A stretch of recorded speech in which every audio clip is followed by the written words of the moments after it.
اب ایک نظر اس پر ڈال لیجئے کہ ان کے مصادر فقہ کیا ہے، یعنی وہ کن چیزوں کو اصول کی حیثیت دیتے ہیں۔ میں نے اس سے پہلے امام شافعی پر لیکچر دیتے ہوئے یہ بتایا تھا کہ امام شافعی تو نہ ائمہ میں سے ہیں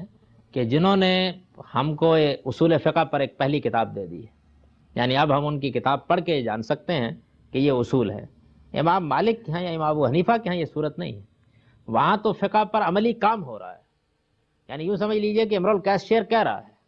خلیل بن احمد نے بہت عرصے کے بعد ہم کو تجزیہ کر کے بتایا کہ یہ شعر عروض کے ان اوزان پر کہے جا رہے ہیں، یہ جو اوزان ہے یہ تو بات کی چیز ہے، شاعری ہو رہی تھی۔ یا یوں سمجھ لیجئے کہ لوگ زبان تو بول رہے تھے، لیکن سیبوی اور خلیل بن احمد نے بہت بعد میں یہ بتایا کہ مفعول منصوب کر رہے ہیں اور فاعل کو مرفوع کر رہے ہیں، یہ بات کا موقع ہے، یعنی استقراء کے نتیجے میں۔ تو امام ابو حنیفہ کے ہاں یا امام مالک کے ہاں یہ اصول اس طرح سے بیان نہیں ہوتے، البتہ جب وہ فتویٰ دیتے ہیں، رائے دیتے ہیں، استنباط کرتے ہیں تو اس سے استقراء کے ذریعے سے یہ معلوم ہو جاتا ہے کہ ان کے مصادر فقہ کیا ہے۔ پہلا مصدر تو ظاہر بات ہے اور پہلا منبع قرآن ہے، قرآن مجید کو جو حیثیت اس امت میں رہی ہے وہی حیثیت امام مالک دیتے ہیں۔ قرآن کی بات سامنے آ جانے کے بعد پھر وہ کسی چیز کو کوئی اہمیت نہیں دیتے، یہ ان کی ساری فقہ سے معلوم ہوتا ہے۔ قرآن کے بعد دوسری چیز نبی صلی اللہ علیہ وسلم کی سنت ثابتہ ہے، اور اس میں تو امام مالک یوں سمجھ لیجئے کہ کوئی دوسری رائے کیا رکھ سکتے ہیں، سوائے چند احمق لوگوں کے اس امت کی تاریخ میں کسی شخص کو بھی اس معاملے میں کوئی شبہ نہیں ہوا ہے۔ تیسری چیز صحابہ کے اقوال ہے، جس کو آثار بھی کہہ سکتے ہیں، یعنی اگر کسی صحابی کا کوئی اثر ان کو مل جاتا ہے تو اس کو بھی وہ بڑی اہمیت دیتے ہیں۔ یہ بات موطا کا مطالعہ کرنے سے بھی معلوم ہو جاتی ہے کہ اس میں جس طرح سے وہ نبی صلی اللہ علیہ وسلم کی کوئی حدیث بیان کرتے ہیں، اسی طرح صحابہ کے آثار بھی بیان کرتے ہیں۔ صحابہ کے آثار سے متعلق ظاہر ہے کہ ان کی دلیل وہی ہے جو امام شافعی کی ہے کہ نبی صلی اللہ علیہ وسلم کی سنت اس طرح سے بھی ہم کو منتقل ہوئی ہے، اور صحابہ اگر دین کے بارے میں کوئی بات کہہ رہے ہیں تو یہ کوئی ایسی چیز نہیں کہ اس کو یوں ہی رد کر دیا جائے، یعنی ہمارے پاس پھر اس پر نقد و جرح کے لیے کوئی بڑی چیز ہونی چاہیے، ورنہ یہ کہ انہوں نے نبی صلی اللہ علیہ وسلم کی صحبت اٹھائی ہے تو ان کی بات مانی جائے گی۔ اسی طرح سے امام صاحب کے ہاں اجماع کا حوالہ بھی ہوتا ہے، یعنی اجماع کا مطلب یہ ہے کہ یہ بات تو سبھی مانتے ہیں، یہ تو چلی آ رہی ہے۔ یہ بالکل وہی مفہوم ہے اجماع کا جس میں امام شافعی یہ لفظ استعمال کرتے ہیں، یعنی جب ان سے مناظرہ کیا گیا تو انہوں نے کہا کہ آخر یہ فرائض، یہ سنن، یہ نماز ہمیں اجماعی سے ملی ہے۔ اور اس کے بعد جہاں اجماع نہیں ہوتا، یعنی اختلاف ہوتا ہے اہل علم میں، وہاں وہ عمل اہل مدینہ کو بہت اہمیت دیتے ہیں۔ وہ یہ کہتے ہیں کہ 10,000 صحابہ کم و بیش وقتاً فوقتاً مدینہ مسکن رہا ہے، یہاں اللہ کے پیغمبر رہے ہیں، لوگ ان جگہوں کے علم کو بڑی اہمیت دے رہے ہیں کہ یہاں ایک یا دو صحابی کہیں ملاقات ان سے ہو گئی ہے، تو اہل مدینہ کا عمل کیوں نہیں؟ اس کے اندر سنت شائع و ضائع ہوئی ہے، چنانچہ وہ اس معاملے میں یعنی ان کے اصول فقہ میں اس کو بڑی اہمیت حاصل ہے کہ عمل اہل مدینہ، یعنی اہل مدینہ کے ہاں اگر کوئی سنت اسٹیبلش ہو گئی ہے، کوئی طریقہ چلا آ رہا ہے تو وہ بیان کر دیں گے کہ ہمارے دیار میں یوں ہوتا ہے، صاف کہہ دیں گے ہمارے ہاں یہ بات یوں مانی جاتی ہے۔ اس کا مطلب یہ نہیں ہوتا ہے کہ عامت الناس میں یہ چیز چل رہی ہے، مطلب یہ ہے کہ مدینے کے فقہا، مدینے کے علماء، مدینے میں جو علم موجود ہے نبی کا وہ اس طریقے سے ہم کو منتقل ہوا ہے۔ اس پر بڑے مناظرے ہوئے ہیں ہماری تاریخ میں، یعنی خاص طور پر امام شافعی کو بہت اختلاف ہے، امام شافعی نے بھی اس پر بہت لکھا ہے، اور بعد میں حنابلہ کے دو جلیل القدر ائمہ ابن تیمیہ اور ابن قیم نے بھی، ابن قیم نے اعلام الموقعین میں باپ کے باپ باندھ دیے، اس پر بڑی نفیس بحثیں کی ہیں۔ یعنی یہ بات انہوں نے بتانے کی صحیح کی ہے کہ امام صاحب کا یہ اصرار ان کی حد تک تو ٹھیک ہے، اس لیے کہ ان کے سامنے جو کچھ ہے، لیکن اگر کسی دوسری جگہ پر کوئی صحابی یہ بتاتا ہے کہ فلاں چیز میرے پاس بھی موجود ہے تو اس کو بھی اہمیت دینی چاہیے۔ میں اس وقت بھی کسی چیز کی ترجیح نہیں واضح کر رہا، میں یہ عرض کر رہا ہوں کہ یہ بحث اس امت میں بعد میں رہی ہے، دوسری جگہوں پر جو صحابہ کا علم ہے وہ بھی ویسی اہمیت کا عامل ہے اور اس کی جانب بھی ہونا چاہیے۔ اسی طرح سے امام صاحب کی آراء، امام صاحب کے فتاویٰ،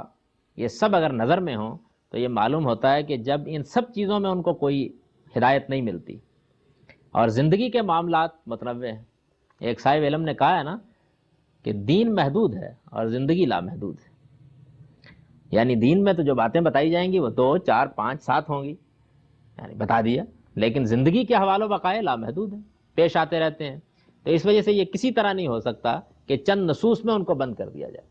چنانچہ امام صاحب قیاس بھی کرتے ہیں، قیاس کی مثالیں موجود ہیں، قیاس البتہ اسی اصول پر کرتے ہیں کہ یہ بات صریح طور پر اس علت پر مبنی ہے اور یہی چیز دوسری جگہ بھی پائی جاتی ہے، یعنی قیاس صریح کے قائل ہیں۔ احناف کی طرح بہت زیادہ اس معاملے میں وسعت سے کام امام مالک بھی نہیں لیتے ہیں، استحسان پر بھی فتویٰ دیتے ہیں، اسی طریقے سے معروف پر بھی امام مالک کے فتوے موجود ہیں، اور معروف کے ایک ماخذ قانون ہونے کو تو قرآن مانتا ہے، قرآن نے اس کو بیان بھی کیا ہے۔ سد ذرائع کے بھی بہت سے فتاوی ہیں امام صاحب کے۔ سد ذرائع کا مطلب یہ ہوتا ہے کہ ایک چیز دین میں ممنوع تو نہیں قرار دی گئی، لیکن اگر اس کو باقی رکھا جائے تو وہ کسی ممنوع تک پہنچانے کا ذریعہ بن جائے گی، تو اس ذریعے کو بند کر دیا جائے۔ اس کو مثال سے یوں سمجھ لیجئے کہ ہمارے دین میں زنا ممنوع قرار دی گئی ہے۔ اب زنا کے تک پہنچنے کے بہت سے ذرائع ہوتے ہیں، کسی اجنبیہ سے خلوت ہے،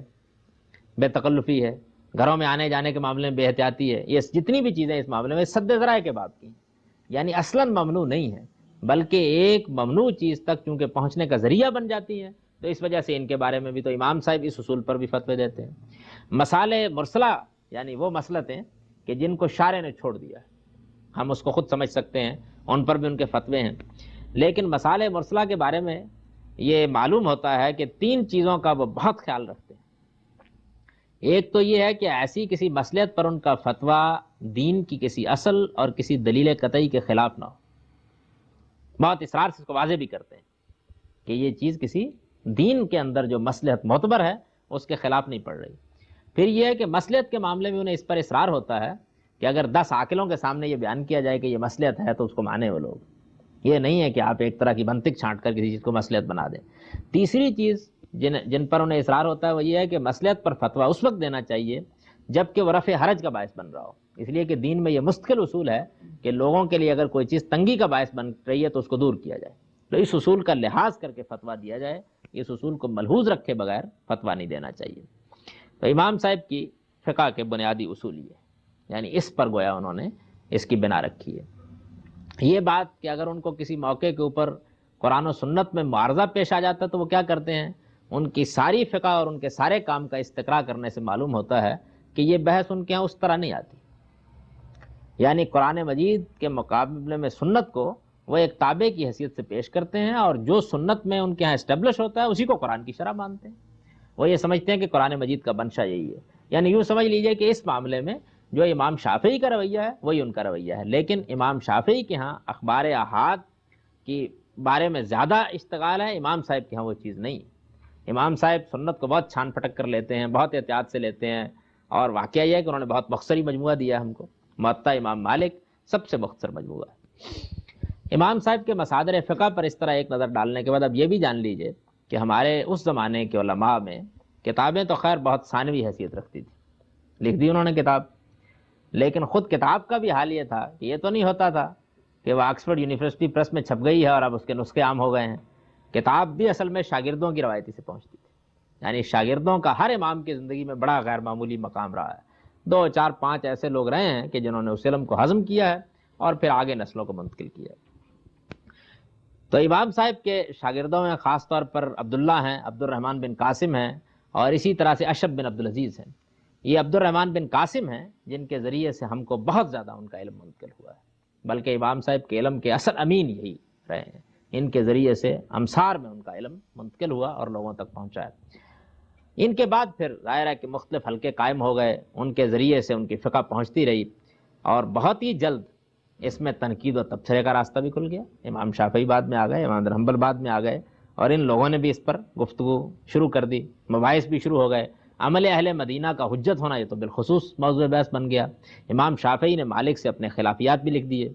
تو یہ سارا سلسلہ اس کے بعد پھر عام ہونا شروع ہو گیا۔ لیکن اس سب کچھ کے باوجود امام دارالہجرہ کی جو حیثیت کرنے اول میں رہی ہے، یہ واقعہ ہے کہ باقی ائمہ کو یہ مقام اس زمانے میں حاصل نہیں ہوا، باقی بھی بلند ہوئے لیکن آہستہ آہستہ۔ امام مالک کا مقام اس زمانے میں بہت غیر معلوم ہوتا تھا کہ سارا علم